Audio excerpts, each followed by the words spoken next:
Lawmakers in Ohio have passed very restrictive abortion legislation. And now, this is legislation that passed both in the House and the Senate in Ohio. And now it's up to Governor John Kasich to sign it into law.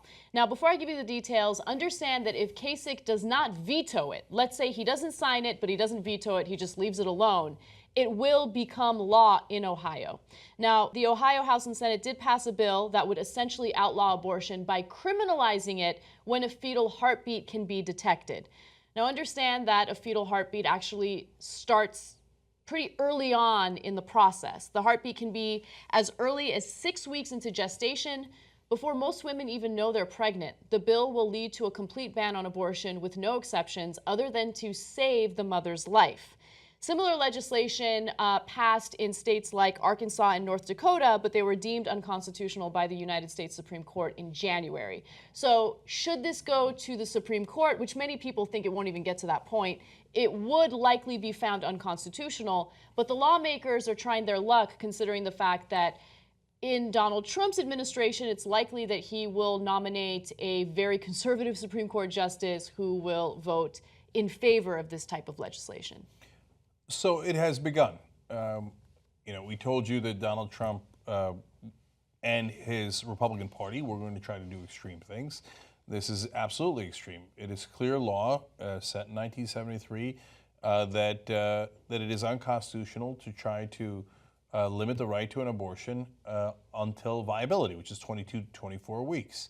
Now, some Republicans have been trying to chip away at it, get it down to 20 weeks. Come up with all sorts of different regulations about the size of the hallways of the abortion providers, et cetera. Funny enough, all of a sudden they love regulation and big government when it comes to our personal lives. In this case, they just dispense with it. They call it the heartbeat bill because they think it's clever, but it's very hard to know that you're pregnant until about 6 weeks in. And yeah, I think most women find out after 6 weeks. It's very, very early for them to find out before that. They do sometimes, but at 6 weeks, most women have no idea. I want to also note the way that this passed in the House and Senate was also very shady, and it's something that's common in politics. What they did is they tacked this piece of legislation onto a different bill that has nothing to do with abortion, right? So the other bill has to do with mandated reporting for medical professionals. And then they're like, okay, let's slip in the anti-abortion stuff, right? Yeah. So if you're a lawmaker and you're in favor of what the bill is really about, but you're not in favor of the anti-abortion stuff, what do? Some of them just go ahead and they vote in favor of the legislation. So, look, the establishment drives us crazy, but that's why we fought them in the primaries. But at the end of the day, the Supreme Court is relevant, and so, and there was a seat open. God knows if there will be more seats open. And Donald Trump promised to put someone in that is massively conservative. Yeah. And already we have many members of the court who are massively conservative. So you think they care about precedent? Now, judicial conservatives, are supposed to care about precedent more than liberals and progressives, but they actually care about it less. If they don't like it and it doesn't match their politics, like, who cares about precedent? Yeah, we're done with it. Roe versus Wade, we're done with it. Are they definitely going to do that? I don't know, because we don't even know who the ninth justice is going to be. Right. But is it possible? It's certainly possible. That's why these legislators think, yes, it's our time now. Finally, we get to take away your right to an abortion. And by the way, along with that, your right to privacy altogether, which was also part of the Roe versus Wade decision. Right. Another thing to keep in mind is Donald Trump's inability to kind of understand how all of these processes work. So during an interview with Leslie Stahl, he was asked about abortion rights, and he essentially said that he believes that regardless of what the Supreme Court has ruled back in the 1970s, abortion should be a states' rights issue, right? So some states can legalize it, some states can restrict it or ban it.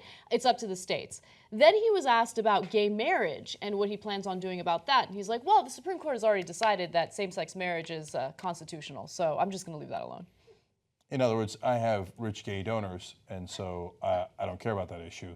But I'd like to get the Christian voters, so I'll say, yeah, sure, whatever. You're not going to have choice anymore. Yeah. So one final thing about this. It does go to Kasich. Now, Republicans told us there's a big difference between Trump and the other Republicans who are moderate and sane. This bill has no exception for rape or incest. Kasich has said in the past that he's against that. So we're going to find out who John Kasich is. If he does not veto this bill, then he's just as extreme as Trump or anyone else. Right. And if he doesn't veto it, then the court will temporarily block it, very likely because of precedent. And then once we get the new Supreme Court justice, we'll find out if we have rights anymore in this country. So we warned you, and here it is. Podcast the whole 2-hour Young Turks every single day, commercial-free. All-Star Tuesdays, Aggressive Progressives, Old School, Post Games, TYT Classics. You get it all with membership. Do it now. tytnetwork.com/join.